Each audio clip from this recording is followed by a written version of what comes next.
Thick smoke poured down my throat like scalding asphalt, searing my trachea and lungs. Every breath felt like a tearing agony, and my vision twisted into a hellish tableau of crimson and black flames. I collapsed on the charred carpet, my skin sizzling under the blistering heat. My expensive silk nightgown had long turned to ash, leaving my exposed flesh covered in blisters and scorch marks. The last thing I saw was Kaelen's sickeningly hypocritical smile. He had his arm around my stepsister Lila, the two of them leaning against the second-floor fire escape of the villa, watching me struggle in the inferno with cold, condescending eyes. No trace of mercy lingered there, only triumphant greed.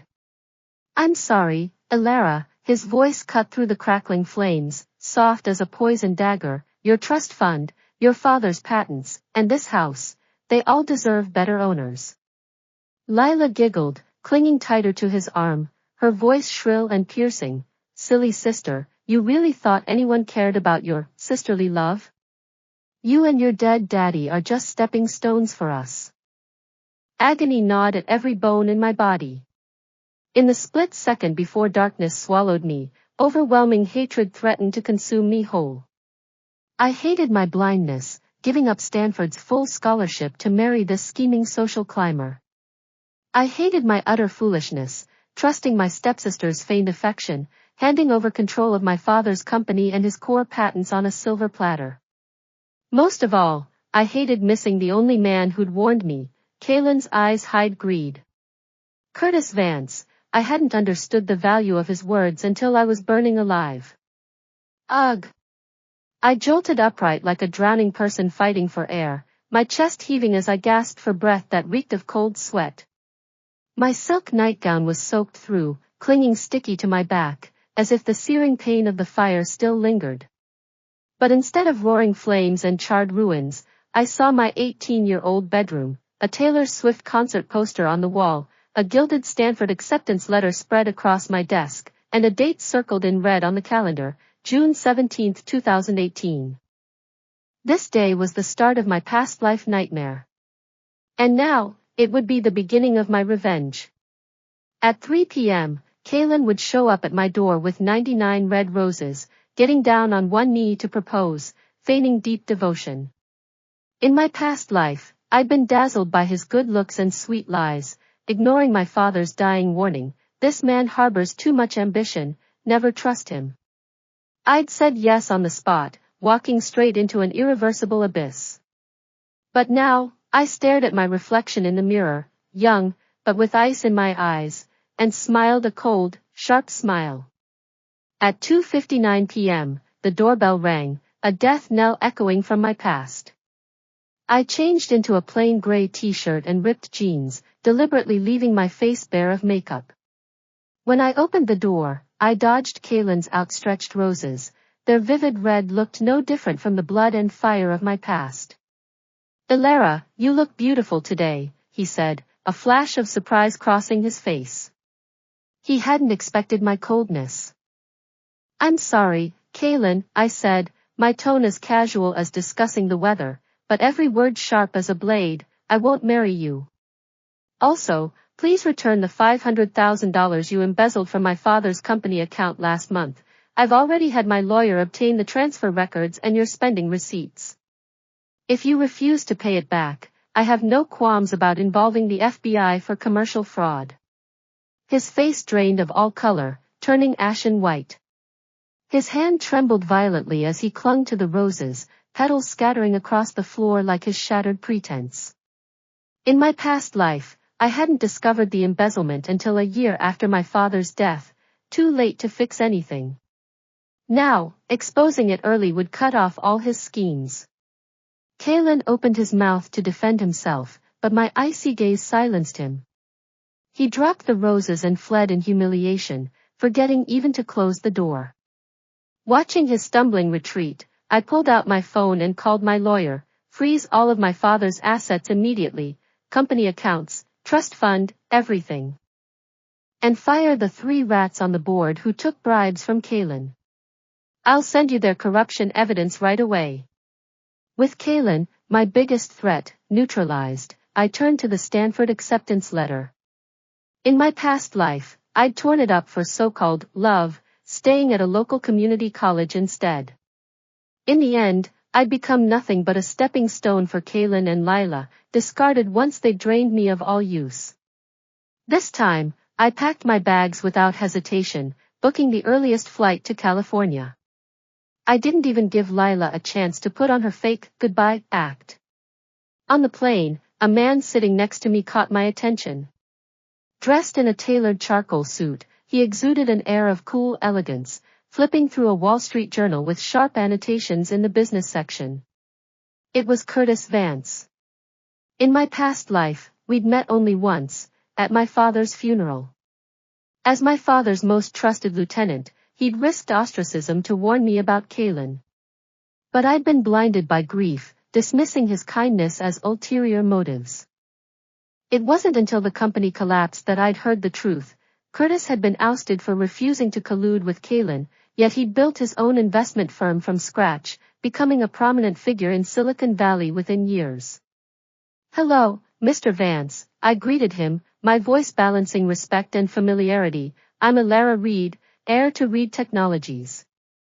Curtis looked up, a flicker of surprise in his deep blue eyes before he nodded politely. "Miss Reed, it's a pleasure. I didn't expect to see you here. I thought you'd stay in Seattle." "I'm on my way to Stanford to enroll," I smiled, extending an olive branch. "I also heard you're investing in the new energy sector." My father left behind a high-efficiency solar cell patent. Its conversion rate is 17% higher than any product on the market. Perhaps we could collaborate to bring it to market. In my past life, Kaelen had sold this patent to a competitor for a mere $1 million, allowing them to monopolize half the market and amass billions.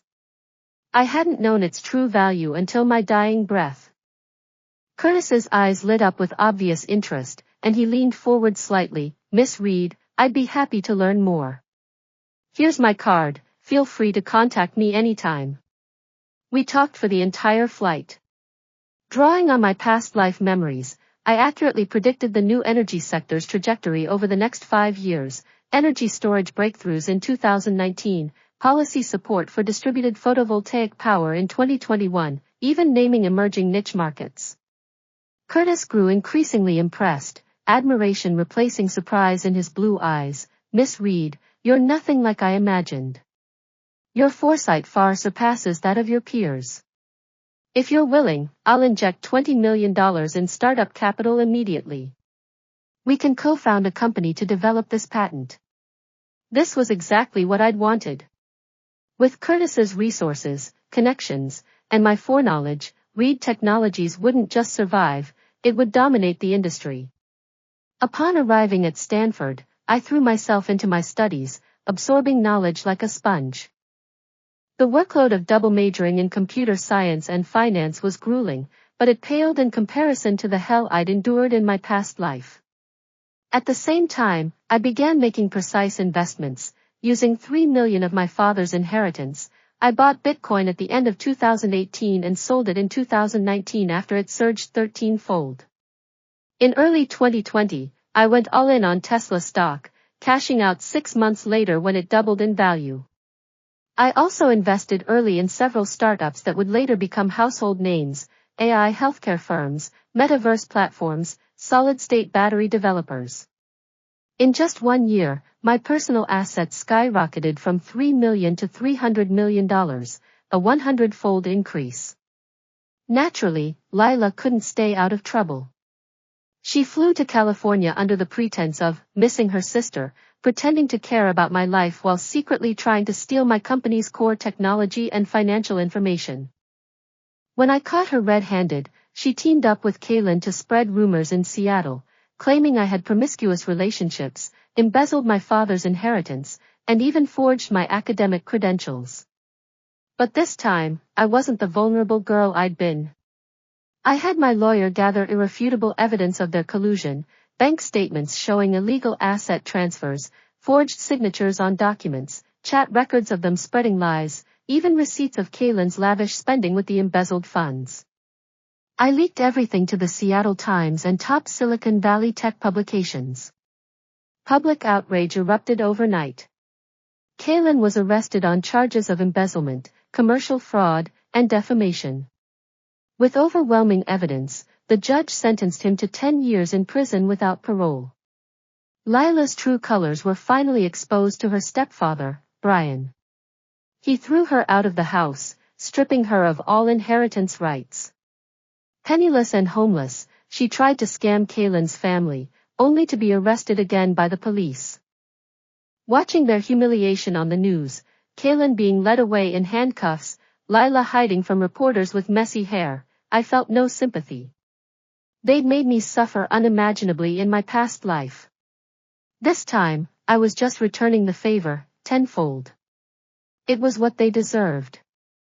Over 3 years at Stanford, I graduated with a 4.0 GPA, earning double degrees in computer science and finance. Meanwhile, Curtis and I co-founded New Source Technologies, successfully transforming my father's patent into a tangible product. Our solar cells, highly efficient, low-cost, and long-lasting, quickly captured the North American market, expanding into Europe and Asia. In just 2 years, the company's valuation exceeded $5 billion, becoming a unicorn in the new energy industry. After graduation, I officially took over as CEO of New Source Technologies, becoming Silicon Valley's youngest female CEO at 25. I graced the cover of Forbes 30 Under 30, dubbed the New Energy Queen by the media. As co-founder and CIO, Curtis remained my steadfast support. He understood my ambition, backed my decisions, defended me against doubts, and celebrated my successes sincerely. We'd gone from business partners to trusted confidants, and eventually, to lovers. It felt natural, inevitable.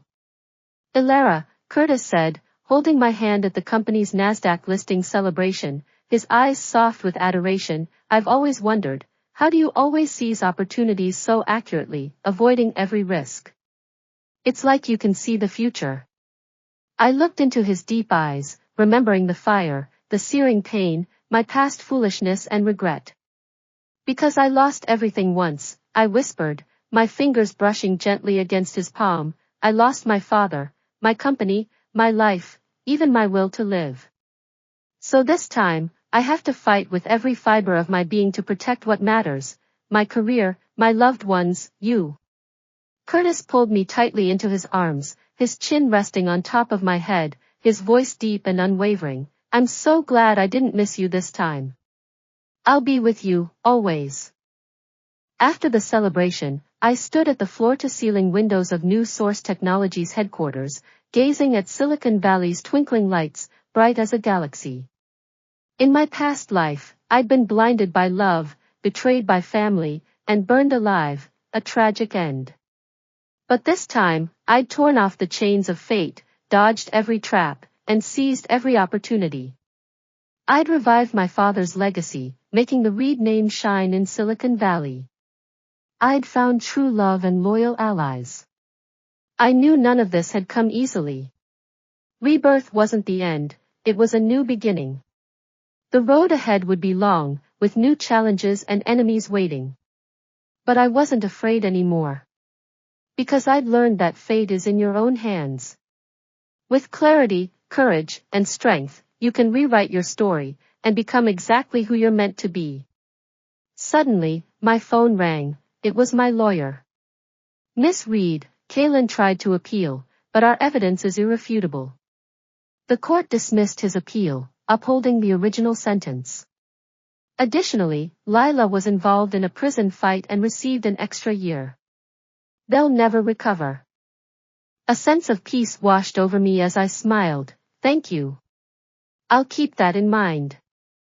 Hanging up, I turned to find Curtis approaching with 2 glasses of champagne, his eyes warm with affection. Everything taken care of? He asked.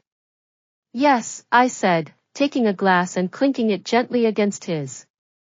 The sound echoed through the empty office. All the darkness is gone. Now, we just have to embrace the future. Moonlight spilled over us, warm and bright, catching the simple yet brilliant diamond ring on my finger, the one Curtis had given me when he proposed. It's like you, he'd said, understated, but capable of changing the world. I knew this time, I'd never repeat my past mistakes. I'd learn to find light in darkness, to turn despair into triumph, and to build a life of glory with my own two hands.